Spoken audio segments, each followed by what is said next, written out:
Bikinkan air panas suami kita, bikinkan teh, itu sedekah itu. Menyisir rambut anak, itu sedekah itu. Yang banyak orang terformat itu sedekah langsung bilang uang. Oh tidak.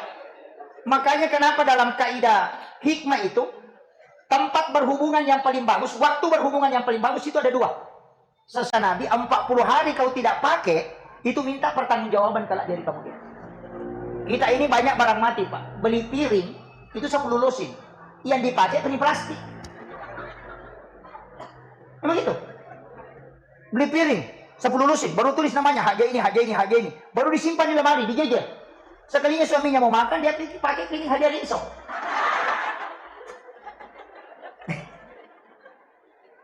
Coba, berapa juta itu 10 lusin? Dan tidak pernah dipakai. Nanti menikah anakku, sekalinya menikah anaknya, dia sewa piring juga.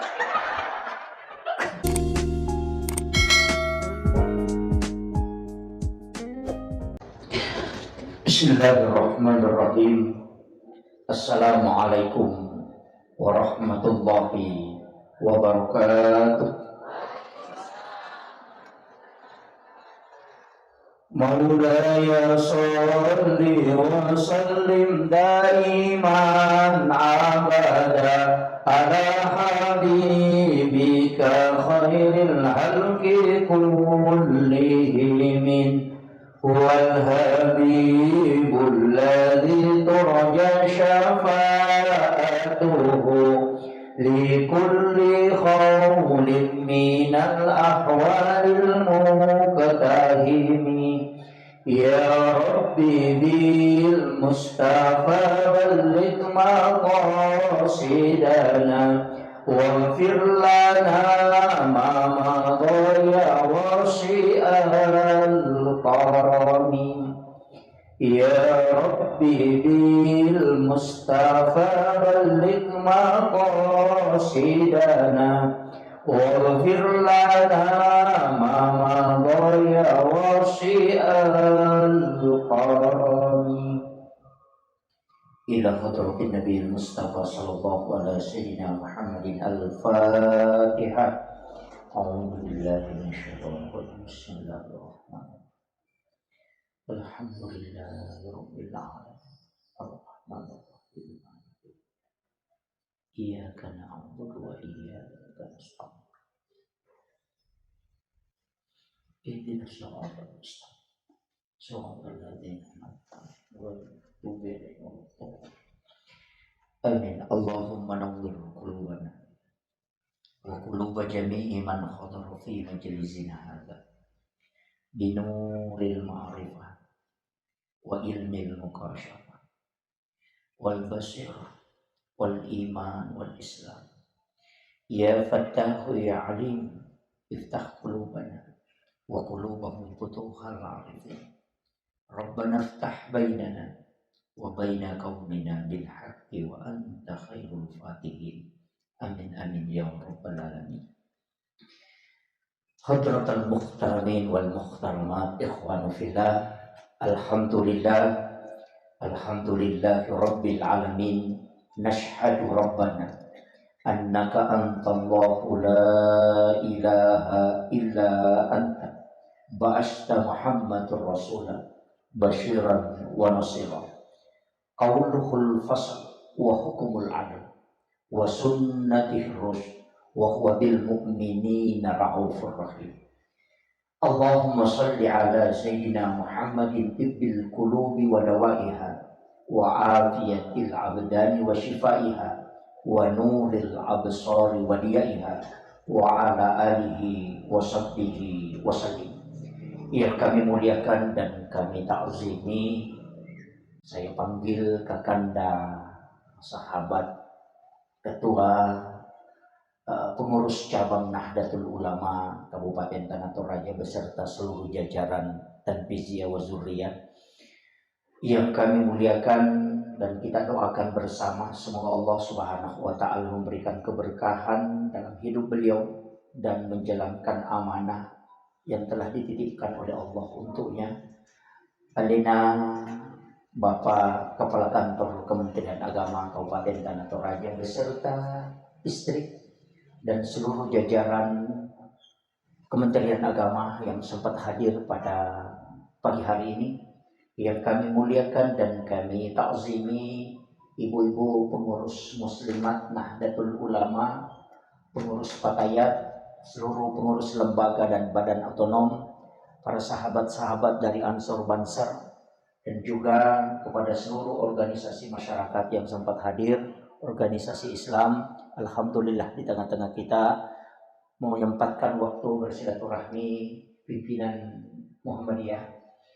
Alhamdulillah Ketua ISMI dan juga Al-Mukarram, ulama guru kita, Ketua Majelis Ulama Indonesia Kabupaten Tanah Toraja, beserta seluruh tamu undangan yang insya Allah kita doakan semoga kesemuanya mendapatkan keberkahan pada pagi hari ini, terkhusus pribadi Ibu Haja Nurlia yang kita doakan bersama beliau, semoga yang hadir pada pagi hari ini karena tabligh akbar ada zikir dan ceramah akhir tahun, tidak ada temanya, sehingga saya saja yang tentukan apa yang saya mau bilang.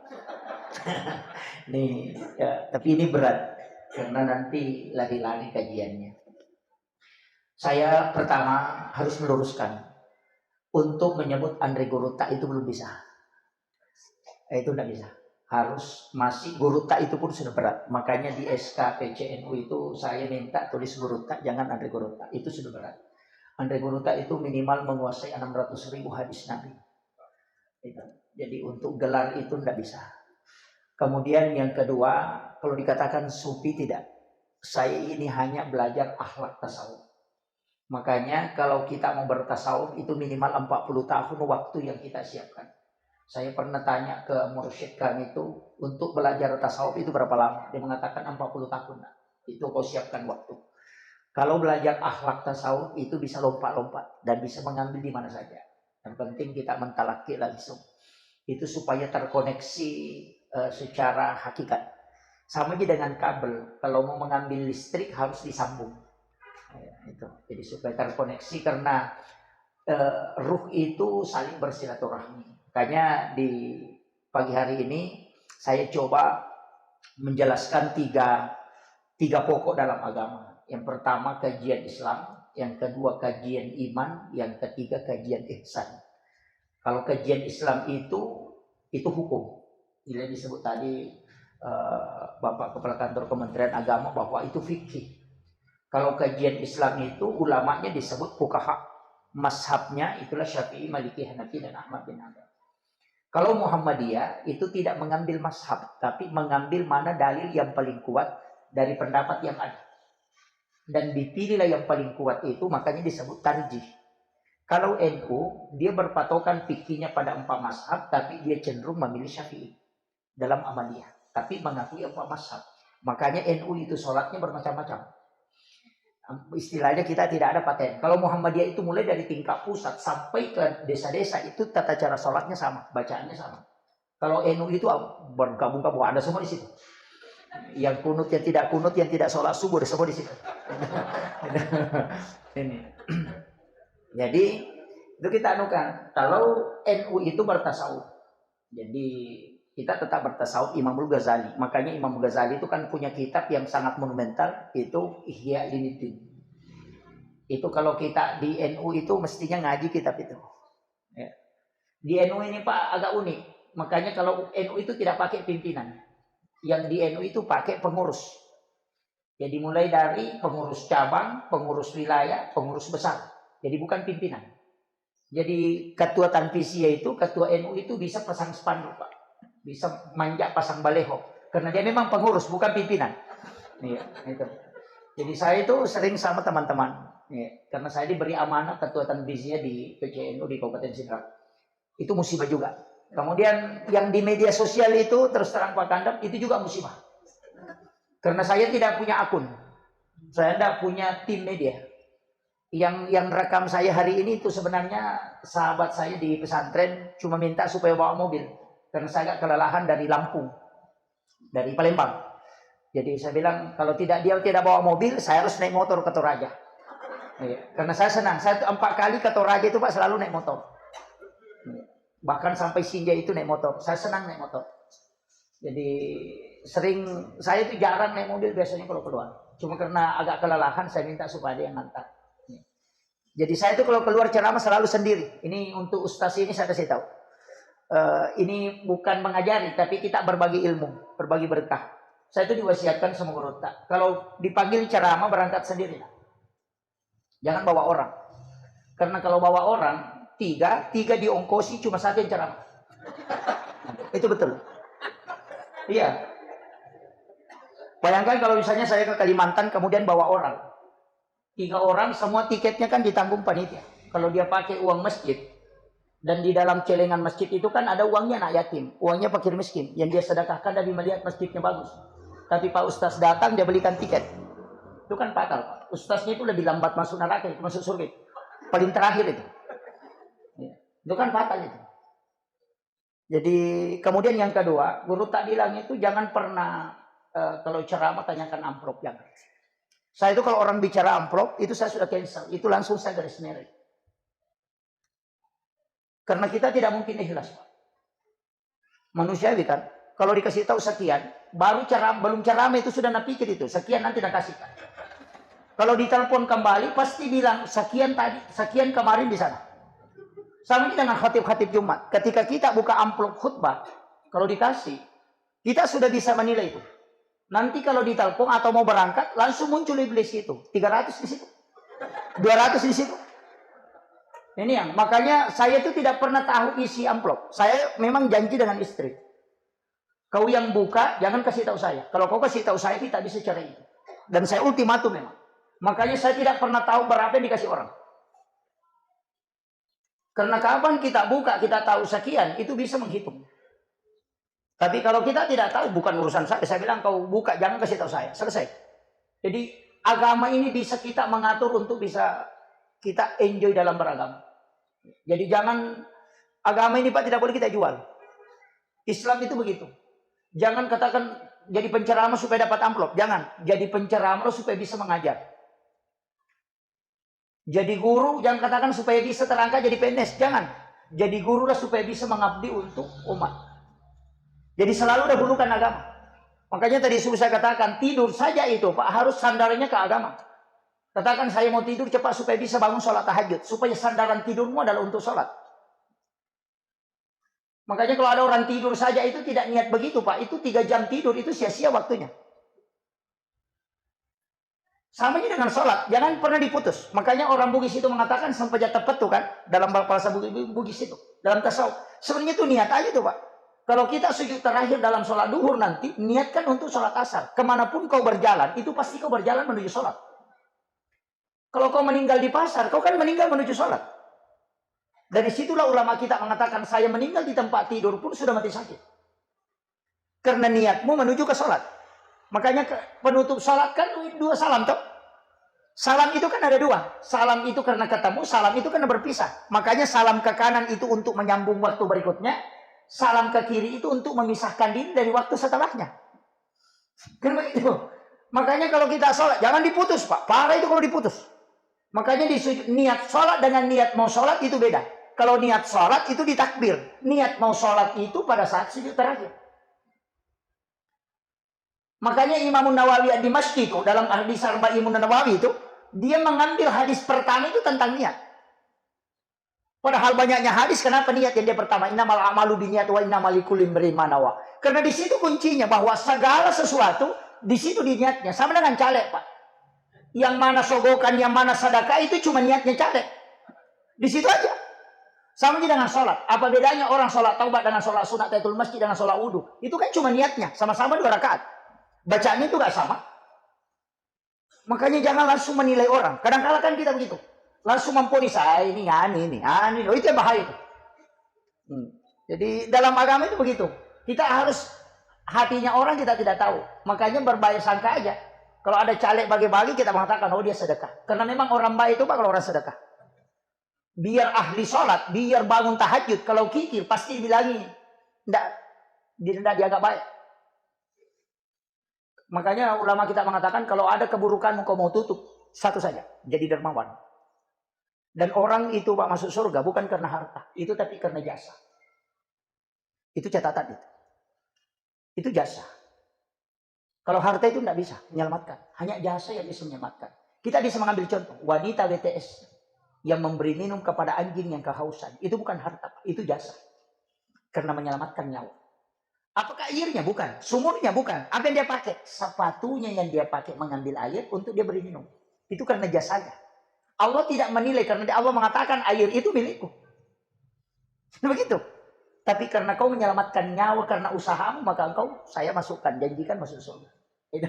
Jadi kita itu Pak kalau mau selamat gampang aja. Jasa aja diperbanyak. Bukan ijazah ya. Jasa, kebaikan. Itu aja. Karena itu yang dikenang orang dan itu yang tidak bisa pindah Pak. Kalau bapaknya dermawan, anaknya tidak pindah itu ke anak. Tidak mengatakan anaknya bagus sekali. Pasti selalu bilang bapaknya bagus. Itu yang tidak pernah hancur. Kalau mau bicara gini maka raki ya kau nggak tahu mau besar tuli rampe madecin nih. Tapi kau nggak tahu maseke tuli sigaret di sini tahu. Iya. Ya begitu. Itu aja kuncinya. Makanya kalau mau jadi orang baik cukup dermawan Pak. Insya Allah dikatakan baik. Makanya bandar narkoba itu selalu bagi-bagi, selalu dibilang baik. Walaupun dia haram kan. Ini yang saya selalu nukan bahwa orang dikenang itu karena kebaikannya. Justru kalau orang hartanya banyak itu disebut tamak. Tapi ingat, jangan kalau kita ngaji tasawuf itu kan larinya ke kita. Jadi kalau ngaji tasawuf itu, saya sebenarnya tasawuf itu Pak terbalik. Itu logika terbalik. Kalau tasawuf itu kan terbalik.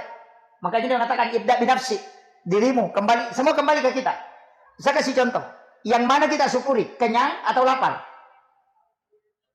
Kenyang. Kalau yang disyukuri kenyang itu keliru Pak. Karena tidak mungkin enak makanan kalau kita kenyang. Iya, nanti lapar baru makanan itu enak. Berarti syukuri laparnya. Karena kalau kau kenyang baru kau makan itu pasti pahit. Jadi nikmat itu ketika engkau lapar. Itu aja, makanya tasawuf begitu. Itu selalu kebalikannya. Jadi kalau ngaji fikih ya hukumnya, kaidahnya. Tapi kalau tasawuf itu pasti kembali. Jadi sama tadi saya sering katakan, bahwa dalam tasawuf itu tidak ada bab kikir. Yang ada itu bab tamak. Jadi kalau ada orang bilang, itu si anu kikir sekali. Sebenarnya dia tidak kikir. Dia itu yang tamak. Situ mana dia gak tahu masekte. Tahu magala mimilau mega. Coba tidak usah minta. Tidak kikir toh. Itu aja kuncinya. Makanya kalau ada orang bilang, si anu itu kikir. Sebenarnya dia tidak kikir. Kok dia selalu minta. Coba tidak usah minta. Makanya tidak kikir itu. Harta kan sudah dicukupkan dan dilebihkan. Tidak ada orang yang kurang rezekinya. Dan saya kasih anu Pak. Imam Syafi'i itu pernah berdebat dengan Imam Malik. Ini di kalam Risalah itu. Imam Malik itu pernah bilang begini. Rezeki itu tidak usah kau cari. Di Imam Malik. Rezeki itu tidak usah kau cari. Karena rezeki itu sudah ditetapkan oleh Allah sebelum kau lahir. Yang kedua ada malaikat yang disuruh bagi. Tidak mungkin salah bagi. Kalau tim sukses biasa salah bagi. Karena namanya saja tim sukses toh. Satu-satunya tim yang tidak pernah rugi itu Pak cuma tim sukses. Bosnya naik, sukses, tidak naik, bosnya juga sukses. Makanya disebut tim sukses. Bukan tim kalah. Karena bosnya tidak menang, juga sukses dia. Karena dia dapat. Nah, itu. Jadi, makanya dalam ulama kita kan begitu. Imam Malik mengatakan, rezeki itu tidak usah dicari. Karena Allah sudah tetapkan. Beribadah saja, perbaiki kedekatanmu dengan Allah, nanti Allah aturkan rezeki. Imam Syafi'i mengatakan tidak bisa. Rezeki itu harus dicari. Burung saja kalau disangkarnya, kalau tidak keluar makan, pasti mati kelaparan. Makanya kita harus berusaha supaya bisa dapat. Imam Malik mengatakan tidak. Rezeki itu jangan dicari. Karena kalau dikatakan karena kuatnya orang mencari rezeki dia kaya Pak. Yang paling cepat kaya itu buruh yang ada di pelabuhan. Biasa angkuk-angkuk beras itu sampai 3 karung. Ya. Atau mengatakan orang kaya karena doa. Oh kalau kaya karena doa Pak, tidak ada ustaz naik motor. Semua naik pesawat. Karena semua ustaz tahu doa kaya itu. Coba tanya ustaz. Apa doa bisa dibaca supaya bisa kaya? Pasti dia ajarkan. Padahal ustaznya tidak kaya. Ya begitu. Kalau dia mengatakan karena mungkin permata untuk apa itu? Ada di kampung saya Pak penjual permata itu 3 koko permatanya. Tapi motornya itu motor CDI. Seandainya dia tidak ikat itu sadalnya itu sudah jatuh. Padahal 3 kopor batunya itu. Jadi tidak. Allah itu sudah takdirkan. Betapa banyak orang Pak tidak tamat SD. Itu mempekerjakan profesor. Itu karena harta itu kekayaan Allah yang tetapkan. Bukan kita. Allah itu memberitahu kepada kita, bukan ilmumu. Seandainya karena berpikir, hebatnya orang berpikir sehingga dia bisa kaya, maka sapi tidak dapat rezeki. Karena sapi kan tidak berpikir. Jadi begitu. Makanya rezeki itu serah diri aja, Pak. Nggak usah pusing. Yang banyak ini kan yang mengejar rezeki, Pak. Makanya guru kayak Jadul Rahman Amudal itu mengatakan, aja mula lung jale, apa itu kumulung pede mabela. Jangan kau kejar. Ya, makanya rezeki itu Imam Malik bilang begitu, enggak usah. Imam Syafi'i mengatakan, enggak, harus bekerja. Itu sampai subuh berdebat. Selesai sholat subuh, Imam Malik tinggal di masjid berzikir. Imam Syafi'i itu berzikir sejenak baru keluar. Tapi ketika dia jalan, dia temukan orang petik anggur. Dia singgah bantu. Setelah selesai, dikasihlah anggur satu keranjang. Lalu Imam Syafi'i berpikir otaknya, nah ini yang benar. Yang saya perdebatkan sama Imam Malik tadi malam. Imam Malik tinggal di masjid, tidak ada apa-apa. Saya keluar bekerja, dapat anggur. Makanya rezeki harus diusahakan. Itu Imam Syafi'i. Untuk membuktikan itu, dia bawa ke Imam Malik. Baru dia letakkan di meja, Imam Malik langsung bilang, itu pasti anggur. Imam Syafi'i bilang, betul. Imam Malik bilang, tadi saya sudah sholat subuh, saya kepingin makan anggur. Makanya saya berdoa, anggurnya datang, saya tidak bekerja. itu Imam Malik juga. Imam Syafi'i itu termenung. Betul juga ini. Saya setengah mati bekerja di luar dapat. Imam Malik cuma berdoa. Sudah. Tidak bekerja. Jadi dua ulama ini pendapatnya benar. Makanya mazhab kita kan di situ. Mazhab kita ada yang bekerja baru dapat. Ada yang tidak. Tapi kan ada kalimatnya Imam Malik. Sesudah sholat subuh. Saya kepengen makan anggur. Makanya saya berdoa. Apa yang dibaca Imam Malik. Sehingga rezekinya itu didatangkan. Itu kan di kitab itu. Itu cari itu, Pak. Itu dibaca kalau hari Jumat itu. Sesudah sholat Jumat, baca 70 kali. Jangan tinggalkan tempat. Baca 70 kali. Insya Allah dijamin betul itu. Dimudahkan itu. Tidak ada orang yang fakir yang mengamalkan itu. Dan rezekinya itu tiba-tiba. Itu kalau sudah sholat Jumat itu. Perempuan kalau sholat duhur di hari Jumat, baca itu. Sebelum merubah posisi duduk. Doanya pendek. Allahumma kfini bihalalika an haramika wa ganini bifadlika amman siwak. Sudah hafal? Parah kalau muslimat tidak hafal itu. Saya ulang ya. Allahumma kfini bihalalika an haramika wa ganini bifadlika amman siwak. Itu doanya. Jadi ulama kita dari dulu itu mengajarkan doa itu. Bahwa doa ini memang di wayarsuku min haitsu la yahtasib. Dikasih rezeki dari arah yang tidak disangka-sangka. Itu. Baca aja tuh, Pak. Enggak usah pusing. Karena orang kerja itu dengan orang doa itu sama-sama kerja. Karena usaha itu kan ada dua. Ada usaha dengan fisik, ada usaha dengan doa. Kedua-duanya itu usaha. Jadi jangan katakan orang baca waqiah itu tidak ada usaha. Justru baca waqiah itu sama dengan berkebun. Cuma jalur rezekinya beda. Kalau berkebun dari tanaman. Kalau waqiah ada yang mengantarkan. Ada yang mengaturkan. Jadi jangan katakan orang ini tidak ada kerjaannya. Tidak. Justru kalau dia baca waqiah, memang Rasulullah mengatakan, aku tidak meninggalkan apa-apa untuk umatku. Kecuali ada satu surah di dalam Al-Quran, siapa yang membacanya, istiqamahkan, maka dia tidak akan fakir hingga dia meninggal. Nabi janjikan itu. Waqiah itu. Iza waqatil waqiah itu. Makanya baca waqiah itu ketenangan betul itu. Sebenarnya kita ini kan rezeki itu sudah cukup. Yang beban itu karena pikiran. Ya, tidak ada orang kurang rezekinya. Sudah cukup itu. Cuma kita ini kadang selalu mau ambil yang tingkat tinggi. Maka di guru tak dapat taldungi, melo dapat itu. Kau marah memang. Makanya Latin Rolatundrung itu bilang, kalau uangmu cukup kau belikan sepeda, beli motor, kau beli sepeda. Jangan beli motor. Jadi kalau uangmu cukup kau belikan motor, kau cukup beli sepeda. Jangan beli motor. Supaya ada saldomu. Nanti kalau jatuh, naik sepeda jatuh, bisa masuk ke dokter, ada ongkosnya. Masih ada. Kita cukup beli motor, beli mobil. Makanya dicicil. Stres setiap hari. Kan begitu. HP dicicil, dikredit, kursi dikredit, rumah dikredit, mobil dikredit, baju dikredit. Itu. Nama kredit talak biramu itu nalalungnya. Sujangan aja nalalungnya tanggal lah. Kalau kalender itu kan, boy tanggal asyanu nih, boy tanggal anu sih, stres itu. Nggak bisa tidur matanya, Pak. Karena selalu hitung tanggal. Wih, tanggal 7 nih. Begitu. Nah, ini yang bikin stres kita kan di situ. Apalagi ibu-ibu di sana, bukan di sini. Sana itu. Yang keinginannya memang tidak pernah cukup. Pakaian tidak pernah, selalu berubah itu. Makanya muslimat itu kalau ada pengajiannya itu selalu berubah itu bajunya. 1 bulan berubah lagi. Bahkan ada yang stres cari penjahit karena belum lunas itu yang jahitan pertama. Tapi tidak ada di sini, tidak ada. Padahal itu kan pakaian kata Nabi, 40 hari kau tidak pakai, itu minta pertanggungjawaban kelak dari kamu. Kita ini banyak barang mati, Pak. Beli piring itu 10 lusin. Yang dipakai piring plastik. Memang gitu. Beli piring 10 lusin, baru tulis namanya haja ini, haja ini, haja ini. Baru disimpan di lemari, dijejel. Sekalinya suaminya mau makan, dia pakai piring haja rinso.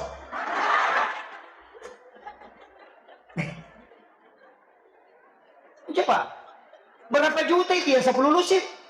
Dan tidak pernah dipakai. Nah bila nanti menikah anakku, sekalinya menikah anaknya, dia sewa piring juga. Coba pikir itu, Pak. Kita ini banyak barang mati, betul itu. Oh iya, cedek kristal dibeli dijadikan di lemari depan. Dulu itu bahan dapur disimpan di dapur, sekarang masuk ke ruang tamu. Iya, cedek kristal yang 2 juta, 3 juta itu dijajal. Mulai dari yang paling besar sampai ke paling kecil, tidak pernah dipakai. Ya mau tuh panoy osi tuh lina pakai. Begitu, gelasnya gelas plastik, itu kan yang dipakai. Iya, sama dengan baju. Talkum yang mahal 1 juta, 2 juta kita belikan. Nanti lebaran baru dipakai. Sudah lebaran disimpan lagi. Padahal lebaran itu sholat sunat. Sholat fardu apa yang dipakai? Ya baru kat di kami. Iya, coba kita pikir itu. Makanya pakaian kalau mau dipakai sholat, Pak, pakai istilahnya saya selalu begini. Kalau ada pakaian nanti mau sholat baru dipakai, dan bantu khusyuk. Makanya kalau mau khusyuk sholatnya pakai ini. Nanti mau sholat baru dipakai. Tempat sholat juga kan harus tertentu. Kita ini harus bikin mihrab di rumah, Pak. Jangan sembarang. Kita kan sering WC-nya bagus. WC-nya sampai 20 juta ongkosnya. Padahal itu tempat buang hajat. Tapi kalau mau sholat, ada di samping lemari, ada orang di lemari, lari dekat agak kurus, ada orang di sini lari masuk ke kamar. Tidak ada jelas tempat sholat. Begitu.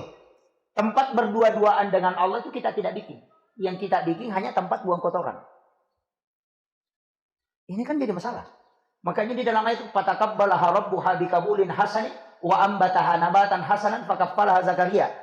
Wa madahal kullama dahala 'alaiha Zakaria al-mihrab wajada indaha rizqan. Qala ya Maryam anna laki hadza qalat huwa min indillah. Kan itu kuncinya situ. Makanya kan Nabi Zakaria itu kan tidak punya anak. Ini saya kasih ilmu berkahnya nih dari guru Teki Jabdur Rahman Ambodali. Ini ilmu wali.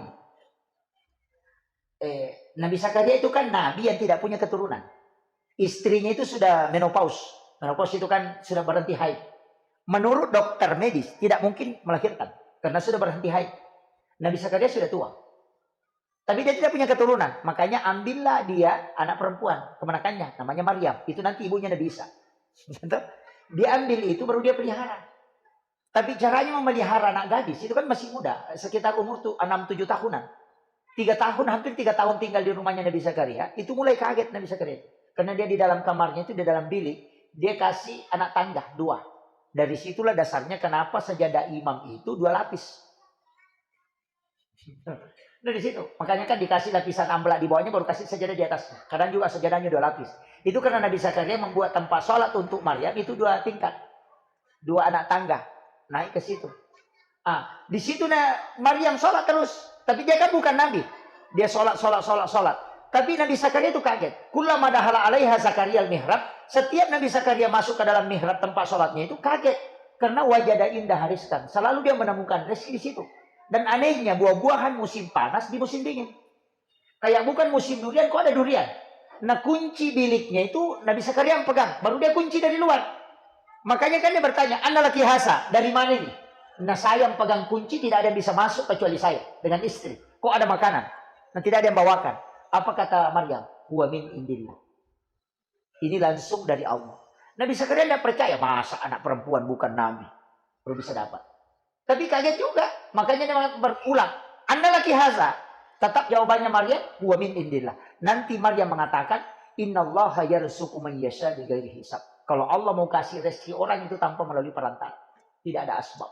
Diam Nabi Zakaria. Berarti dia mengatakan, berarti ini anak tempatnya yang bagus. Tempatnya ini yang istimewa. Karena saya juga di rumah ini berdoa, tapi tidak diterima. Dia ini karena tempatnya khusus ada, makanya dia akan keluar situ. Nanti saya masuk ke situ. Hunalika da'a Zakaria rabbah. Maka masuklah Nabi Zakaria di situ sholat. Wa huwa qa'imun yusalli fil mihrab. Itu kan ayat. Dia berdiri sholat di dalam mihrab, kemudian dia berdoa, Rabbi habli min ladunka surriyatan thayyibatan innaka sami'ud du'a. Ini yang banyak kita keliru, Pak. Karena kita berdoa nanti sudah salam toh. Assalamualaikum warahmatullahi wabarakatuh. Baru berdoa. Oh, itu keliru betul itu. Yang benar itu berdoa dalam sholat. Makanya di situ kan wa huwa qa'imun yusalli fil mihrab. Dia sementara berdiri sholat di dalam mihrabnya. Baru di dalam sholatnya dia meminta, Rabbi habli min ladunka zurriyatan thayyibatan innaka sami'ud du'a. Apa jawabannya Allah? Panadatul malaik, turunlah malaikat. Allaha yubasyshiruka bi Yahya. Langsung dijanji. Kaget Nabi Zakaria, bagaimana bisa? Dijanji anak laki-laki yang tidak haid, ternyata istrinya bisa kembali subur. Kenapa? Karena dia meminta di dalam mihrab. Makanya Guru Taqi Abdul Rahman Ambodali itu membagi kamarnya. Setengah dia tempati sholat, setengah dia tempati tidur. Itu dia bikin mihrab. Tapi kalau ada santrinya mau pulang dan tidak ada ongkosnya, dia minta uang sama Guru. Tak dikasih tahu, masuk ke tempat sholat, periksa di bawah sajadah. Dan setiap anak memasukkan tangannya itu pasti dapat. Dan semua yang datang selalu dapat. Dari mana? Huwa min indillah. Itu ayat, bukan hadis. Ini yang orang tidak bikin. Ki Haji Maimun Subair itu langsung. Makanya ulama-ulama kita, para wali-wali Allah, para ulama-ulama sepuh pasti punya kamar pribadi yang tidak boleh orang masuk. Ada tempat khusus dia berduaan dengan Allah. Dia tidak masuk kecuali dalam keadaan suci. Dan jam tangan dengan handphone itu tidak dikasih masuk. Hanya tasbih dengan Al-Quran. Di sana tafakkur. Nanti masuk kalau mau sholat. Kalau dipanggil, jangan bicara dunia. Keluar nanti baru bicara. Kalau 3 tahun kita tempatin sudah tembus. Itu yang dianjurkan para ulama. Dan itu yang hilang. Apalagi kalau pejabat, mesti punya tempat berduaan dengan Allah. Kalau kau mau tembus kesab dengan Nabi, masuk ke situ. Kenapa sih Allah bilang, hambaku membuat tempat untuk berduaan dengan aku. Itu aja. Itu kan ayat. Ini ayat Pak, bukan hadis. Hadis itu masih bisa diperdebatkan orang. Ini langsung ayat. Makanya ulama dulu itu selalu punya mihrab. Mihrab itu memang tempat khusus. Jadi kita kan di rumah tidak bikin itu Pak. Yang di rumah itu kadang musola. Musola itu bukan mihrab. Mihrab itu seperti lebarnya lubang kuburan. Dan dia disimpan di dalam kamar pribadi. Bukan tempat sholat berjamaah. Tapi tempat sholat sendiri. Itu seperti lubang kuburan aja itu. Ulama kita seperti guru saya itu, mursyid kami itu, dia beli kain kapan. Kain kapannya itu di lapisan bawah, supaya tidak bergerak. Baru dia kasih sajadah di atasnya atau surban. Tapi dia punya wasiat. Nanti kalau saya wafat, kain kapan yang ada di mihrab itu yang kau pakai, bungkuskan saya. Dan ulama sufi mengatakan, siapa yang dibungkus dengan kain kafan dari mihrab, itu tidak akan hancur kain kafannya walaupun sampai 100 tahun. Tanah tidak akan memakan itu. Itu yang dipakai ulama dulu. Jadi sebenarnya ilmu itu gampang. Yang penting kita tahu alurnya, kau ke sini arahnya. Ulama-ulama kita begitu. Kenapa dulu doanya itu mustajabah dari situ? Apalagi kalau dia memanfaatkan waktu-waktu mustajabah. Wah itu enak sekali. Kita kan kalau dalam sholat, saya tadi mengatakan kita sering berdoa itu Pak di luar sholat. Keliru betul itu. Karena sholat itu adalah tempat berdoa. Makanya semua perbuatan yang ada di muka bumi ini, semua cabang ibadah, cabang masalah, pasti ada sholatnya Pak. Sholat taubat, ada doa taubat. Sholat musafir, ada doa musafir. Kan begitu. Kenapa ada doa musafir? Kenapa ada sholat musafir? Nah sudah ada doa musafir. Kenapa ada sholat sunnah hajat? Nah sudah ada doa hajat. Kan begitu. Kenapa mesti kita sholat? Nah sudah ada doa. Apa bedanya? Kan sholat juga doa toh. Doa ya doa. Biar tidak sholat kalau berdoa kan sudah. Di situ karena Nabi sudah sampaikan. Dia ultimatum. Nabi puasa 2 hari. Hari Senin dengan hari Kamis. Nabi ditanya kenapa puasa hari Senin. Alasannya 2. Karena saya lahir hari Senin dan wahyu pertama turun hari Senin. Itu alasannya. Makanya saya sering sampaikan ini Pak. Kiai Hanif Pasuruan yang bilang. Makanya saya cuma ikuti ulama. Hari apa kita lahir puasakan. Iya. Jadi Bu, Bukan puasa hari Senin ya. Puasa kelahiran. Kan Nabi ditanya, kenapa puasa hari Senin? Karena saya lahir hari Senin. Seandainya Nabi lahir hari Selasa, maka Nabi akan puasa di Selasa. Makanya yang sunnah di situ bukan puasa sunnah hari Senin, tapi puasa sunnah hari kelahiran. Coba. Makanya siapa yang puasa pada hari kelahirannya, itu tidak ada penyakit yang bisa merusak tubuhnya. Makanya Nabi itu cuma 3 kali sakit. Itu penjelasan kan. Tapi mau bilang, bagaimana Ustaz? Nah hari Senin saya puasa, sunnah. Siapa yang puasa hari Senin, maka dia puasa sunnah kelahiran Nabi. Dan siapa yang puasa pada hari kelahirannya, maka dia puasa sunnah mengikuti Nabi. Berpuasa sebagaimana Nabi berpuasa pada hari kelahiran. Jadi itu satu hadis 2 hukum, Pak. Itu makanya ulama hadis itu dengan ulama fikih kadang berbeda pendapatnya. Gitu. Makanya kita anukan itu. Kemudian yang kedua, kenapa Nabi puasa hari Kamis? Nabi mengatakan karena hari Kamis doa dan ibadah itu di-store malaikat. Malaikat itu Pak melapor cuma 1 kali 1 minggu. Kalau Bapak berdoa hari Senin itu belum dilapor, baru dicatat. Hari Selasa dicatat, hari Rabu dicatat, hari Kamis baru dilapor. Makanya kan ada orang berubah-ubah, hari Senin minta sepeda, Selasa minta motor. Malaikat stres itu. Dia bilang, saya belum lapor, kok sudah rubah. Kan kuncinya di situ. Dan ini yang orang tidak pikirkan, Pak.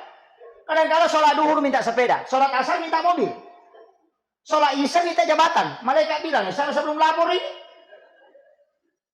Makanya Imamul Ghazali itu mengatakan, ijabut doa arba'ina yauman mania. Kalau mau diterima doanya 40 hari jangan ganti doa. Itu saja kau minta. Sama aja kalau ada anak kita tuh.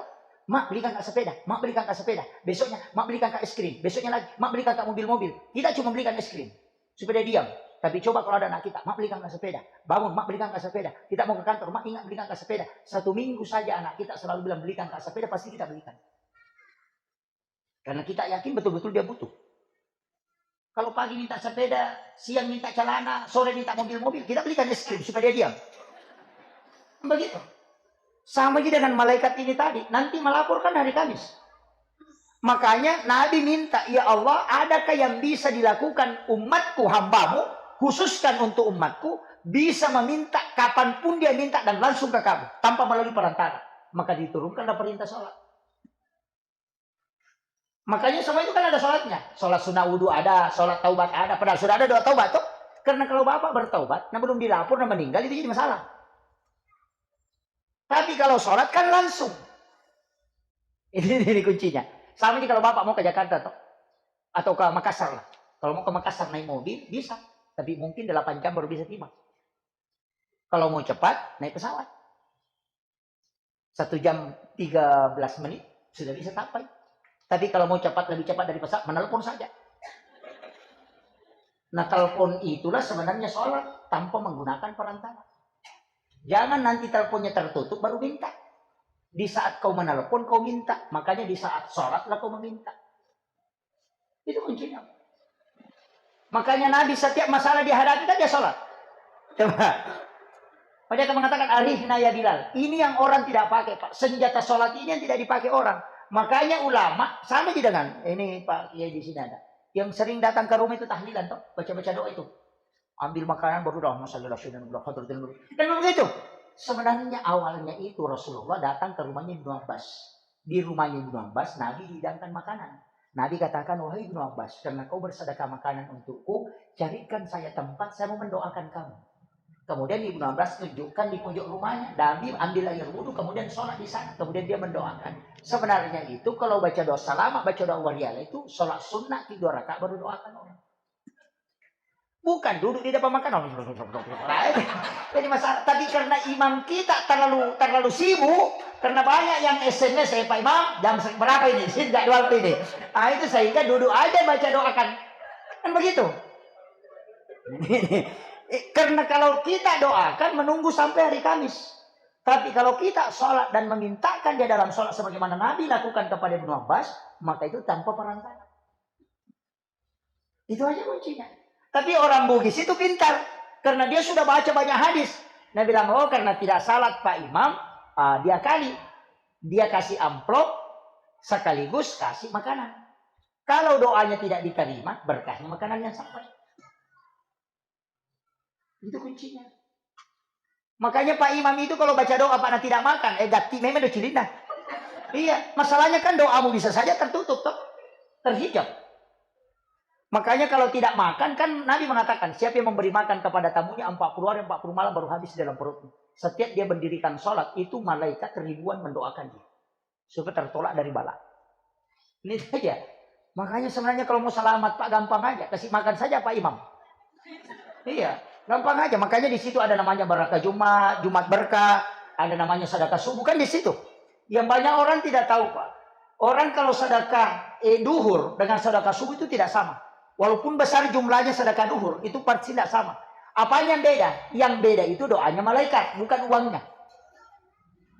Karena sholat subuh itu kan disaksikan dua kelompok malaikat. Malaikat penjaga malam dan malaikat penjaga siang. Ketemu di subuh hari. Nanti siang baru dia naik. Nanti kelihatan tanah itu baru naik. Ayam juga akan turun. Makanya, karena dua kelompok malaikat mendoakan di subuh hari, makanya sedekah subuh itu istimewa. Kalau duhur tinggal satu kelompok. Sama juga petugasnya Pertamina. Toh. Petugas Pertamina yang jaga siang dan jaga malam itu ketemu di pagi hari. Makanya petugas di situ ketemu banyak. Malaikat itu sebelum naik melapor kepada Allah, itu sudah kita sedekah. Makanya dua kelompok malaikat ini mendoakan. Makanya sedekah subuh istimewa. Ada juga orang mengakali Pak. Nanti daripada capek-capek setiap subuh, lebih baik sekali dulu saja. Tanggal 1, 500.000. Daripada 5.000 satu hari. Capek-capek. Saya mengatakan, kau benar. Untung dalam sisi pahala. Tapi kau rugi dalam sisi doa. Karena malaikat itu seperti komputer. Kalau kau sedekah, dia berdoa. Kalau tidak, dia diam juga. Makanya malaikat bilang, tanggal 1 doakan. Kita istirahat dulu. Nanti tanggal 1 lagi baru doakan dia. Itu jadi masalah. Makanya kan agama begitu. Makanya ulama, dari situlah Nabi mengatakan amal yang paling disukai oleh Allah adalah amal yang istiqamah wa inqallah, walaupun sedikit. Jadi jangan lihat banyaknya, yang penting istiqamah. Itu aja, makanya sedekah subuh, sedekah subuh.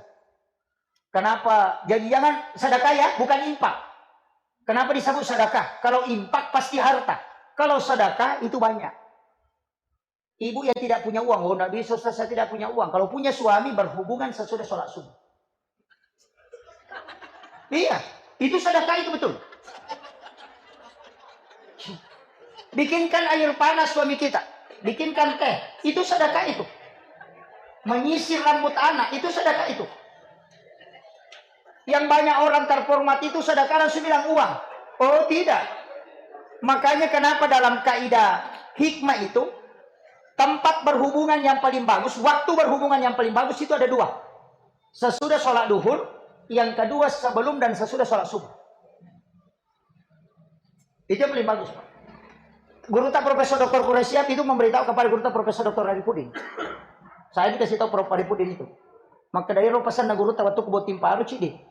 Usahakan kalau mampu berhubungan sesudah sholat duhur, karena kalau ada anak lahir dengan hubungan sesudah sholat duhur, itu pasti cinta agama. Kau tidak suruh masuk ke pesantren, dia akan ke pesantren. Itu pesan beliau. Kenapa? Itu hadis, Pak. Cuma kita tidak tangkap hadisnya. Itu hadis isyarat. Apa kata Nabi? Ketika engkau ingin masuk ke dalam kamar ibu bapakmu di siang hari, maka ketuk pintunya. Itu isyarat. Okay. Tapi ada paling bagus, Pak. Buka kitab Ihya-Ulumuddin, Imam Ghazali. Kalau bisa pakai itu bisa dilahirkan ulama. Ada itu di kitab Ihya. Siapa yang berhubungan di bulan Ramadan pas selesai berbuka puasa, sesudah minum air putih sebelum makan apa-apa, dia berhubungan dengan pasangannya, kemudian menyebabkan istrinya hamil, itu anaknya bisa jadi ulama. Itu. Wah, susah ini. Ini bukan saya yang bilang, Pak ya. Bukan saya yang bilang. Jangan salahkan saya. Itu kata Imamul Ghazali. Orang yang ngaji kitab Ihya itu ketemukan. Saya pernah tanyakan ke mursyid kami, kenapa istimewa sekali bisa jadi ulama? Kalau orang preman, apa kata guru tak? Yang pertama, waktu di paling mustajabah doa itu pada saat orang berbuka dan sahur. Yang kedua, di bulan Ramadan syaitan itu sudah dirantai. Kemudian yang ketiga, kau sudah melakukan ibadah yang hanya Allah yang mentarget pahalanya, dan kau belum melakukan dosa apa-apa setelah melakukan ibadah yang paling dirindukan oleh Allah. Itu kunci. Insyaallah. Makanya orang Bugis, ini saya kasih tahu. Makanya orang Bugis itu menikahkan anaknya menjelang masuk Ramadan.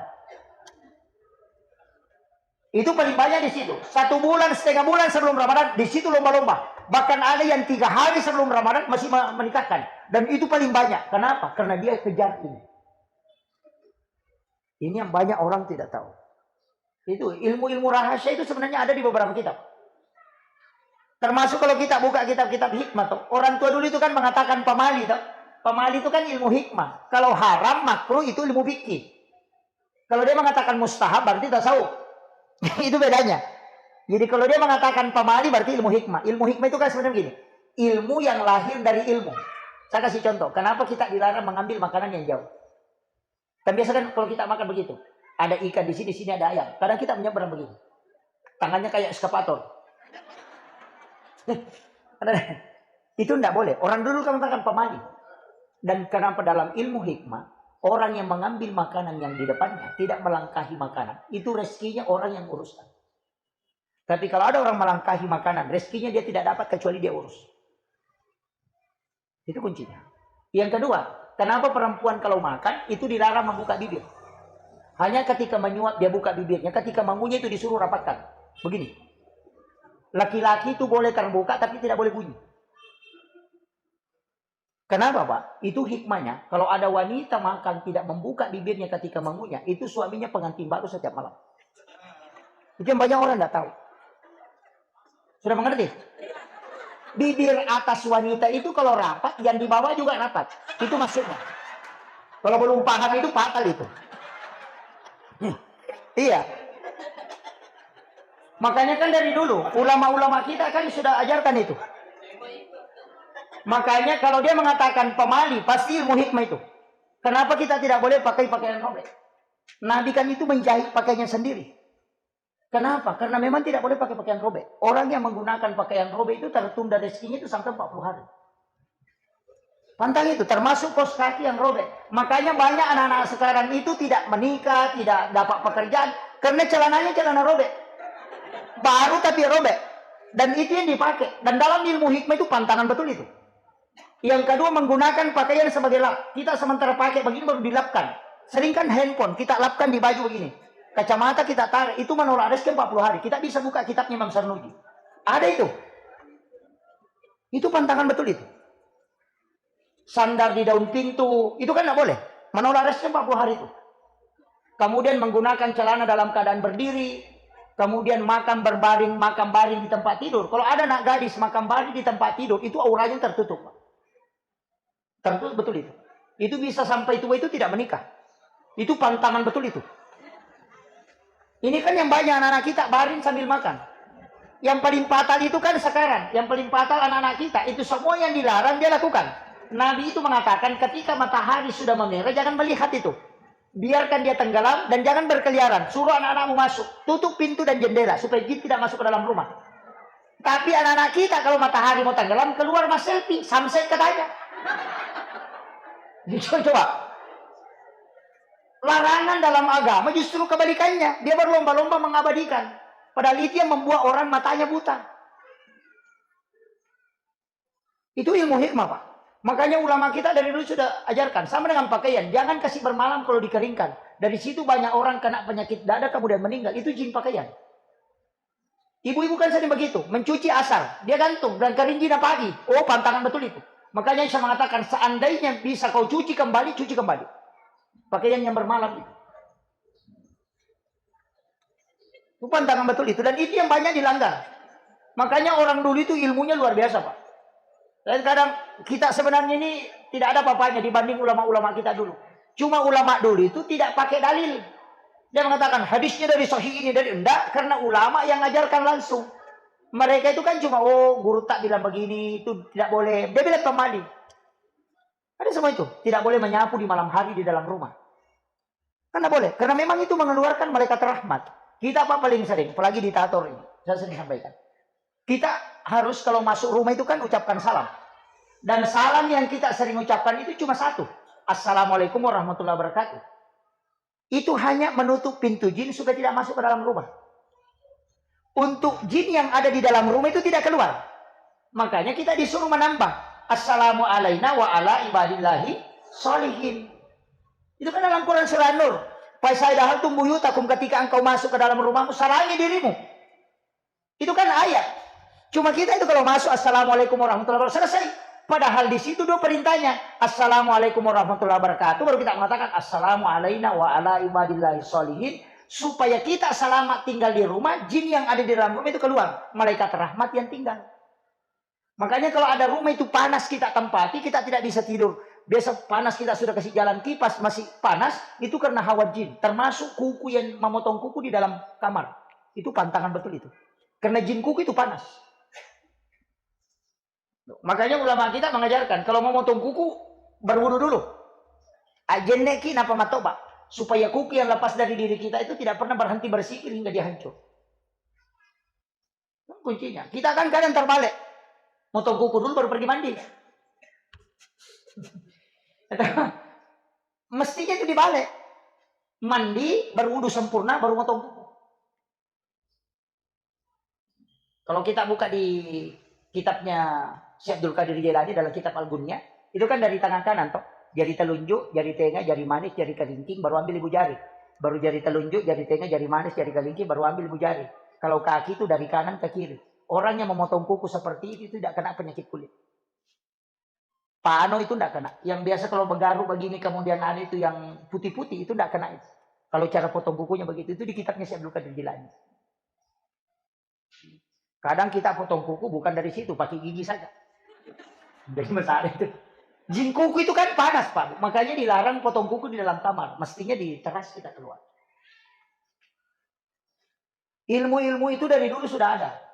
Makanya orang Bugis itu hebat, Pak. Dia sudah mengislamkan kue orang Islam. Lu itu luar biasa. Sama dengan kita, atau barongko, dari kata baroka. Dari situ. Suwalla dari kata solawat. Pasok dari kata pasol li rabbi kawanhar. Kemudian katiri al-katiri sholat, al-katiri nindin. Itu kan semua. Yung pilih makanya tayo baroka, makanya barongko. Kan gitu. Itu sudah mengislamkan nama-nama benda. Ini yang hilang, Pak. Jadi makanya, wah ini sudah jam 11 ini. Saya sudah 1 jam ceramah ini. Saya ambil kaidah sederhananya begini. Tadi saya mengatakan ada ilmu fikih, itu namanya disebut fuqaha. Pasti berbeda. Tidak mungkin tidak berbeda. Kalau orang tidak berbeda dalam fikih itu fatal itu. Karena Allah yang bilang, walizalika halakahu. Demikian aku ciptakan engkau tidak satu pendapat. Allah mengatakan seandainya aku menginginkan hambaku satu pendapat, bisa. Tapi saya tidak menginginkan itu. Makanya kalau ada orang memperjuangkan satu pendapat, itu sudah melawan sunatullah. Makanya kan Imam Syafi'i, Imam Malik tidak satu pendapat. Pasti berbeda. Sama dengan begini. Saya kasih contoh yang sederhana yang sering kita temukan. Masalah sedekah.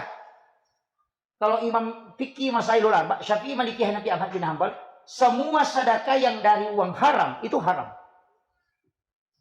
Semua. Pas sabu-sabu, kupon putih, semua yang dari haram itu haram. Kalau panitia masjid terima, oh itu nanti bertanggung jawab dari kemudian. Paling lama masuk surga itu. Baru masuk. Itu kan tanggung jawab, karena dia mengambil uang haram. Tapi kalau Syekh Yusuf Qaradawi, justru kebalikannya, karena dia melihat makasihnya. Dia mengatakan kalau ada pemain judi bersedekah, ambil. Jangan tolak. Ambil uangnya. Kalau kau tidak ambil, kau bisa berdosa. Alasannya apa? Kan kalau dia sedekah, tidak ada pakai main judi itu. Kan begitu. Cuma kalau Imam Syafi'i, kalau uang haram ya haram, tidak boleh diterima. Kalau kau terima tanggung jawab. Tapi kalau saya suka Qaradawi tidak terima.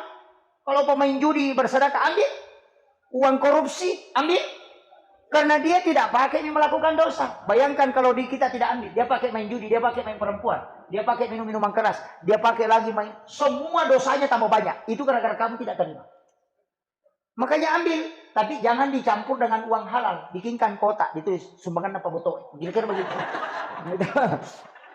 Dipisahkan. Itu tidak dicampur dengan uang halal. Kita tahu ini haram, tapi untuk menyelamatkan supaya tidak melakukan keharaman, kita ambil. Tapi kapan dipakai? Jangan kasih masuk di masjid. Kalau bangun WC pakai di situ, bangun pagar pakai di situ, bangun menara pakai di situ. Karena dia tidak masuk dalam perangkat ibadah. Nah, begitu. Jadi uang-uang begitu pakai di luar itu. Pemain judi bersedekah, nah ada septic tank, bikin septic tank, apa ke situ. Itu namanya. Tapi kalau kita baca fikihnya Jazuli, Imam Jazuli itu beda lagi. Dia mengatakan kalau kau ambil kau pakai, tetap ditanya. Walaupun pertanggungjawabannya tidak berat. Tapi kalau yang dijasuli tidak. Bikin saja kotak amal besar. Bikin kotak amal besar atau barcode, jangan terima sumbangan langsung. Kalau ada orang bersedekah, masukkan ke situ. Jadi panitia tinggal setiap bulan ambil, pakai membangun. Di mana saja kau pakai, tidak masalah. Nanti kalau di hari kemudian ditanya sama mereka, uang apa, dikasih tahu, saya tidak tahu, cuma ambil di celengan. itu kan aman, toh. Jadi ulama kita dari dulu begitu pikirnya. Jadi makanya saya bilang fikih itu mencari jalan keluar. Kalau tidak dapat jalan keluar, kita keluar jalan. Iya, fikih kan begitu. Makanya sekarang kan fikih banyak kaidah-kaidah yang dulunya itu fatal betul itu. Termasuk kan masih begini, Pak. Kalau kita mau pakai fikih syafi'i mutlak, ini tidak bisa ditempati sholat. Karena dia dibangun dari bata merah. Bata merah itu kan bercampur dengan tanah yang ada najis. Benda yang ada najis itu kan bukan najis. Dan itu tidak bisa ditempati sholat. Kalau kita pakai fikih syafi'i mutlak, makanya di Jawa itu ada beberapa masjid itu pakai bambu. Kita kan kalau mau pakai fikih syafi'i mutlak ini tidak boleh. Tapi untung ada pendapatnya Bu Hanifah. Bahwa najis yang sudah dibakar, najisnya hilang. Dan batu merah kan dibakar dulu baru dipakai. Jadi itu. Ya, ulama kita dari dulu begitu. Tidak usah permasalahkan, Pak. Beda-beda itu tidak usah. Fikih kan begitu. Jadi saya itu kadang-kadang kalau ngaji itu sama ulama. Sama ya, sentuhan kulit laki-laki dan kulit perempuan. Atau menyentuh kemaluan tanpa pelapis. Kan hadisnya dua itu. Kalau Muhammadiyah kan pakai yang batal. Kalau sudah berwudu kemudian menyentuh kemaluan tanpa pelapis, batal wudu itu. Kalau Imam Malik enggak. Karena memang dua hadisnya. Ada orang Badui dari Arab Badui, orang dari gunung turun ketemu Nabi. Ya Rasulullah, orang tua. Ya Rasulullah, kalau saya sudah berwudu kemudian menyentuh kemaluan tanpa pelapis, kemudian saya mau sholat, apakah saya harus berwudu kembali? Nabi mengatakan tidak usah. Karena yang kau sentuh itu sama dengan anggota tubuh yang lain. Sama dengan telingamu, kalau kau sentuh kemaluanmu, tidak ada bedanya. Nah melengkap semua gitu. Jadi dia berkata, begitu Rasulullah. Dia pergilah. Dalam ilmu mustalah hadis 29 hari setelah orang tua ini bertanya, datang tiga anak muda menemui Rasulullah. Ya Rasulullah, kalau kami sudah berwudu kemudian menyentuh kemaluan tanpa pelapis, kemudian kami mau sholat, apakah kami harus berwudu kembali? Nabi katakan berwudulah kalian semua. Masalahnya sama, tapi jawabannya beda. Di sinilah dikaji ilmu mustalah hadis.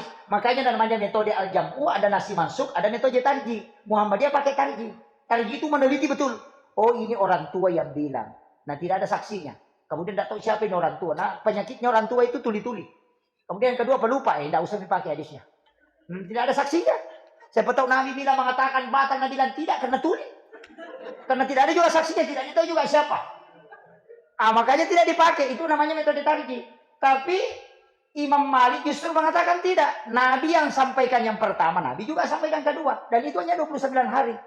Tidak mungkin Nabi lupa. Nah dia yang sudah sampaikan. Jadi siapa yang bertanya? Lihat keadaannya. Yang pertama orang tua bertanya. Dia mengatakan tidak apa-apa. Yang kedua anak muda Nabi mengatakan batal.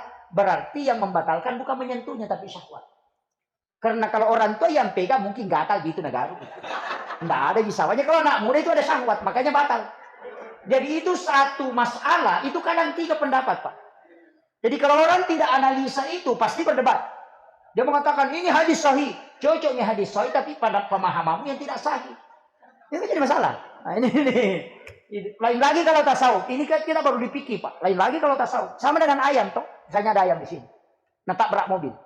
Atau bebek tabrak mobil. Sudah rompak-rompak. Kemudian kita ambil pisau baru baca bismillah Allahu Akbar. Disembelih. Mengatakan halal. Kalau sapi itu tetap bangkai. Bangkai itu Pak. Walaupun dia masih lompat. Karena Imam Syafi'i mengatakan kau menyembelihnya karena kau mengakali, mensabotase. Karena kalau kau tidak sembelih tetap mati. Sudah pecah kepalanya. Baru kau mengatakan belum mati. Nah sudah lompat-lompat. Mau mati itu. Cuma kau tidak sentuh pasti mati. Jadi kau menyembelihnya hanya mensabotase. Artinya kau mengakali. Itu tetap bangkai. Nah, iya, tetap biar ayam pokoknya tidak boleh. Tapi kalau Imam Malik dia mengatakan tidak. Menyembelih itu untuk binatang hidup. Nah selama bergerak kan pasti masih hidup. Makanya sembelih saja kalau ada darah menetes di bekas sembelihan itu halal. Mana yang mau dipakai? Kalau anak ayam pakai Imam Syafi'i. Kalau yang besar pakai Imam Malik. Ayo, tiki gado-gado itu. Tapi saya malah dipilih Syafi'i. Kenapa? Karena penjual ayam potong itu tidak maksimal. Karena penjual ayam potong itu biasanya masukkan di drum atau di karung. Dia sembelih baru dia lempar masuk. Dia sembelih baru lempar masuk. Kalau Syafi'i yang penting kalau sudah sembelih tidak sengaja menjepitnya tetap halal. Karena yang dihitung yang pertama. Kalau Imam Malik kalau baku tindis mati itu bangkai. Ulama kita kan begitu. Jadi perbedaan pendapat itu bukan perbedaan yang dilihat, Pak. Itu asbabnya dia berbeda supaya kita tidak berdebat.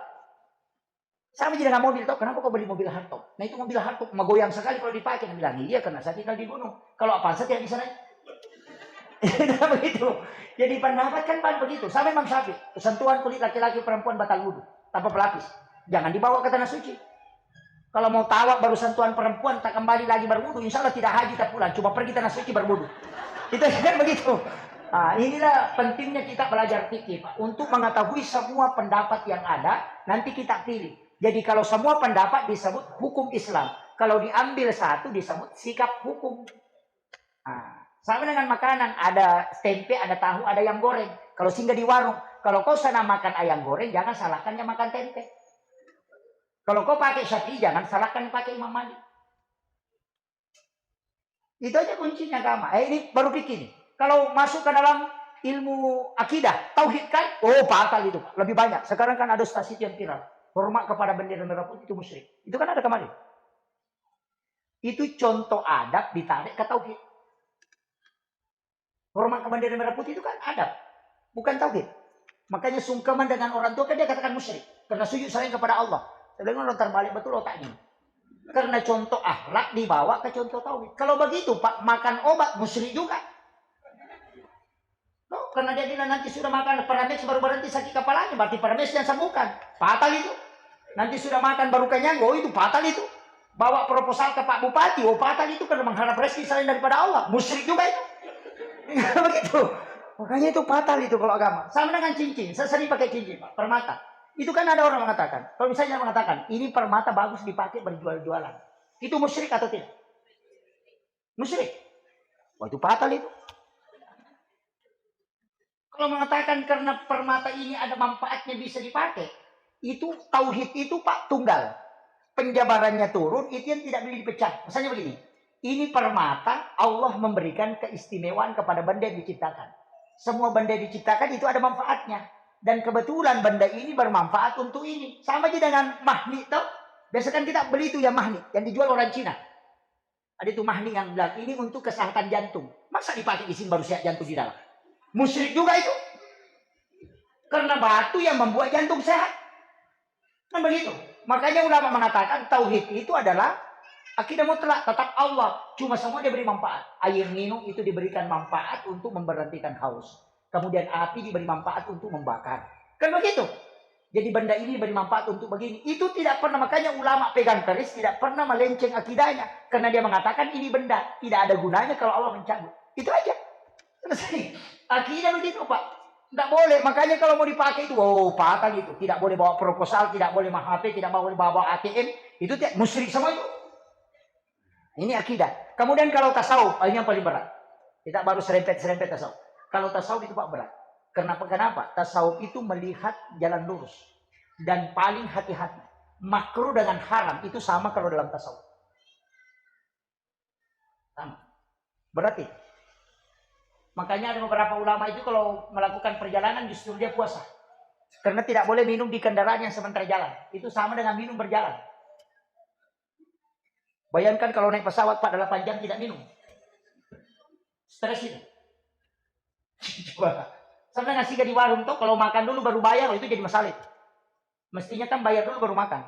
Karena kalau kau makan dulu baru bayar sama kalau kau ambil mangganya orang nanti kau sudah makan baru kau minta. Ini masalah tuh. Itu kalau tasawuf itu Pak. Makanya kalau orang bicara tasawuf itu berat. Nah, itu amat sangat berat. Pakaian yang kita pakai. Kalau ada pakaian kita malu pakai ketemu dengan Pak Bupati. Mestinya kita lebih malu pakai ketemu dengan Allah kalau sholat. Seringkali kita begitu. Daster yang dipakai cuci mulut. Cuci pokoknya. Yang penting pakai masa yang penting pakai mapil. Yang penting pakai masa ring. Yang penting pakai masuk subolo. Sekalinya masuk waktu sholat. Tinggal ambil talkum. Itu tadi yang dipakai. Sudah dia pakai lap ini masih dipakai sholat. Oh tidak bisa. Kalau ada pakaianmu kau malu pakai ketemu dengan pejabat. Mestinya kalau lebih malu pakai ketemu dengan Allah. Itu fatal. Makanya dalam agama ini kan berat Pak. Kalau tasawuf itu ya.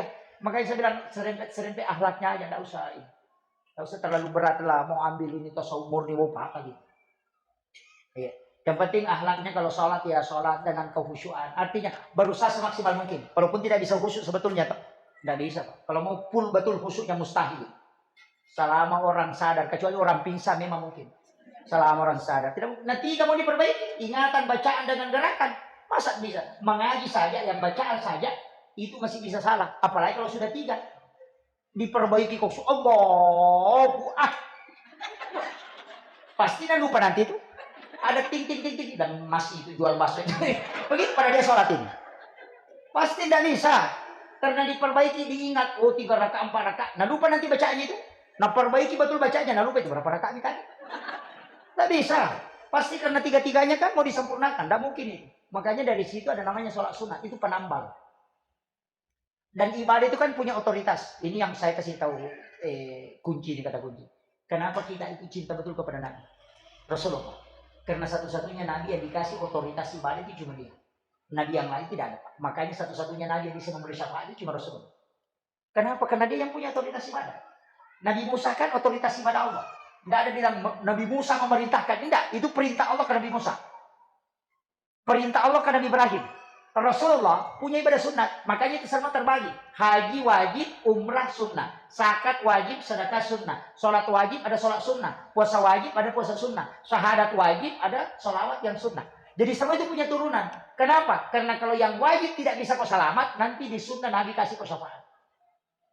Itu aja kuncinya. Makanya kalau Bapak sholat fardu, usahakan sholat sunnah. Karena kalau tidak lolos kau nanti di rahmat Allah, nanti Nabi mengatakan, oh dia kerjakan sunnah, dia dapatkan syafaat. Itu otoritasnya Nabi. Makanya jangan tidak sholat sunnah Bu ya. Kadang orang yang paling parah itu bilang sunnah tidak usah, dua fatal itu. Usahakan. Tapi ada beberapa ibadah sunnah itu yang paling tinggi Pak. Ini penutup. Ini karena sudah hampir setengah 12. Yang pertama paling tinggi itu kalau dalam sisi puasa.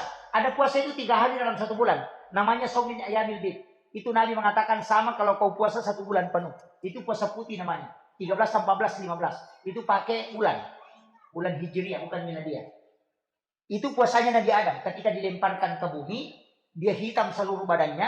Dia puasa hari pertama 1/3 badannya putih. Puasa hari kedua 2/3 badannya putih. Puasa hari ketiga seluruh badannya putih. Makanya disebut puasa putih.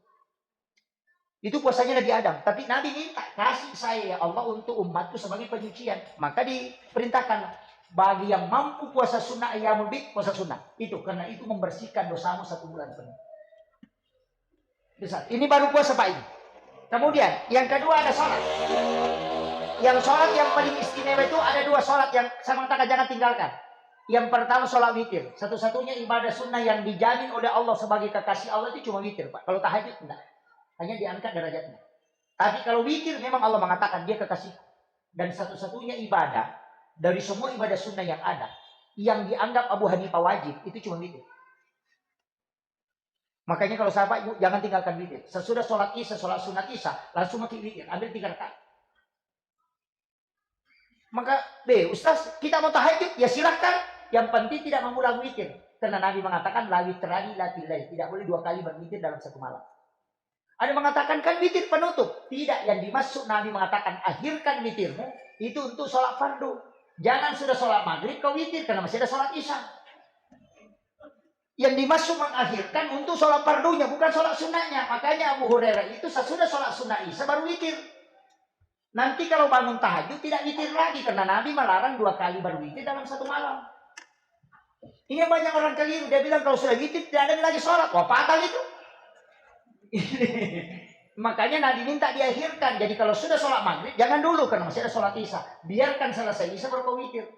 Yang kedua, witir itu Pak Bu, satu-satunya ibadah yang bisa membuat orang yakin bahwa mimpinya bukan setan. Kalau orang berwitir pasti tidak diganggu setan. Kalau kita bermimpi itu pasti isyarat. Itu kunci. Itu aja nih. Kalau tidak mau diganggu jin, bagaimanapun itu tidak bisa diganggu karena jin tidak bisa tembus. Itu witir itu. Kita biasa witir di sini langsung 3 atau 21? 21 ya? Yang 2 itu apa niatnya? Ya? Minal witir. Ada juga yang pakai 10 witir. Cuma kan ada yang pakai itu biasa sholat sunatul witir rakaatain itu bikin malaikat stres. Nah bilang saya sholat sunat ganjil 2 rakaat. Dan malaikat genap itu kalau 2 bos. Oh gitu. Tapi kalau kita ngaji di kitab, saya pilih yang 3 Pak. Langsung 3, bukan 21. Walaupun kalau ikut ulama saya 21. Kenapa saya ambil yang langsung 3? Saya pikir lebih aman. Walaupun saya NU. Saya masih pilih 21, tapi kalau taruh bersama guru-guru kami, saya ambil 21. Karena hadisnya itu ketika Nabi sholat sunat tarawih 2 rakaat 1 salam, witirnya dia ambil 21. Ketika dia langsung 4 rakaat 1 salam, witirnya langsung 3. Itu pasangannya. Tapi kalau kita mau telusuri sholat, kalau sholat witir 21, kan sudah ditutup salam. 2 rakaat itu ditutup salam. Di mana-mana itu sholat, kalau sudah ditutup salam, bukan lagi bagiannya. Pasti sholat baru lagi. Nah, makanya dia ambil langsung 3 baru salam. Itu yang dipakai Muhammadiyah. Tapi jangan juga katakan witirnya Muhammadiyah, keliru juga itu. Ini yang kayak, makanya agama begitu, tidak usah ini. Saya satu kunci yang paling saya anukan itu tadi, cinta kepada Rasulullah, perbanyak mengirimkan sholawat. Saya kasih tahu, apalagi kan ini kita sering tahlilan, kita sering ini. Ada sholawat istighosah itu. Saya minta supaya dihafal ini, nanti kan ada rekamannya, ambil itu sholawat istighosah. Sholawat istighosah itu sholawat yang dibaca 33 kali berdoa, itu langsung tembus. Ulama kita mengatakan itu membuka pintu langit. Itu doanya pendek. As-salatu wassalamu bi'adadi ma fi ilmika alaika wa ala alika ya sayyidi ya Rasulullah agisni sari'an bi'izzati. Baru berdoa. Itu sholawat istighosah. Sudah hafal, Bu? Itu insya Allah. Kalau dapat masalah langsung pakai. Jadi as-salatu wassalamu bi'adadi ma fi ilmillah alaika wa ala alika ya sayyidi ya Rasulullah agisni sari'an bi'izzati. Itu baca 33. Tembus itu. Kalau ada masalah dan tidak bisa selesai, semua orang angkat tangan pakai ini. Itu jalur khusus itu. Ini sering disembunyikan orang pada saya. Pakai insya Allah. Kalau dapat masalah, ada masalah kita hadapi, untuk ketenangan itu pakai itu aja. Kalau tidak bisa pakai Ismul Azam. Ismul Azam kan banyak. Kita pakai salah satu yang dipakai Khazin bin Barqiyah itu ketika mengindahkan istana Ratu Balqis. Itu kan ada 14. Itu juga pertolongan langsung ya. Allahumma anta rabbi la ilaha illa anta rabbul arsyil azim rabbu khaliqa kulli syai'in Allahu samad lam yalid wa lam yulad wa lam yakul lahu kufuwan ahad. Mustaghitsina agisni, mustaghitsina agisni, mustaghitsina agisni, baru salamin baru berdoa. Jadi Pak. Itu kalau dalam keadaan mepet gitu. Jalur-jalur begitu Pak yang harus didapat. Doa pendek begitu penting. Kan mustajab itu kan banyak. Termasuk tidur langsung bangun tengah malam berdoa. Itu kan dibukakan pintu langit. Kita tidak bangun tengah malam itu kecuali dibangunkan. Makanya disebut menjauh lain. Tidak usah bangun sholat tahajud kalau di situ. Kalau bangun di situ jangan langsung ambil wudhu. Di tempat tidur itu kita berdoa. Karena itu dibangunkan khusus untuk meminta. Tidak sembarang itu. Yang paling aneh itu pas berhubungan badan. Kan orang Bugis bilang nilo kok waktu menyamangnya tuh. Itu yang dipakai. Lipat tangannya perempuan di atas begini. Napak tulak kami 5 tahun naroni nak berfajal. Dia baca itu Rabbana atina fid dunya hasanah. Sehingga di situ baru minta. Itu kan doa itu tidak ada isinya toh. Doa sapu jagat kan ada isinya. Itu guru Tengah Jadur Rahman Abu Dali yang bilang. Almarhum Ghafurullah.